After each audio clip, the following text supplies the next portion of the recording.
Story time on how my parents moving an hour away from my hometown right after my sister died in like the worst time of my life ended up being the reason I found my husband. I did not understand it. I thought it was the meanest thing for my parents and for God to do to us. We moved here. I had the hardest time finding friends. I ended up making friends with Renee, who you guys probably know on TikTok. Renee, no. And she decides to befriend me. She's like the one person who decided to like do what it took to be friends with me because I was really hard to love. I was super depressed. And one night she was like, okay, tonight we're gonna go hang out with my guy friends. You have to let me know if you like any of them. So we show up to this guy named Quincy's house. Spoiler alert, my husband's name is Quincy.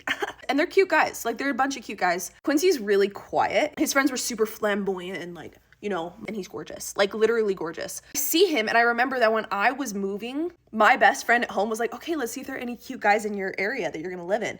He gets on Instagram and finds Quincy and is like, Sarah, this is the most gorgeous man I've ever seen. And I looked at her, I was like, okay, because my friend's super, super pretty. I was like, okay, like that's cool for you. Like you could go for that, but like, let's keep our expectations a little lower. Am I right? So I knew Quincy and I'm seeing him in person for the first time. And I'm like, Renee, him. And she's like, Quincy? And I'm like, yeah. She's like, oh, Quincy has a girlfriend. And like shows me his girlfriend. She's freaking stunning. I'm actually friends with her now. She's freaking lit. She shows me this picture of his girlfriend. I'm like, oh, okay. So like he's way out of my league. I get it. I know. I've already known that. I didn't go to his school, but I lived in his area. My senior year of high school, I decided to go back to my hometown and finish out school there. I wanted to graduate with the people I'd gone to school with all my life. So I moved back, graduate there. Anyways, skip a few years now.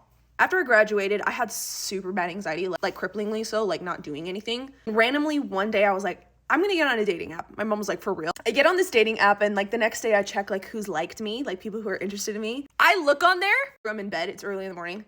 One of the people is Quincy Hale. I sit bolt up in my bed and yell out loud by myself, shut up. Like, I could not believe it. I like him back and I'm not thinking anything of it. I'm like, okay, like it's probably not gonna lead to anything. He messages me. I'm like, okay, I don't really like doing dating apps. So like, here's my number if you wanna text because, you know, it's how you test if they actually like you. He texts me. Last Sunday, I decided to go to my singles ward instead of like my family ward for the first time. And I go with my brother and guess who's there? Quincy Hale.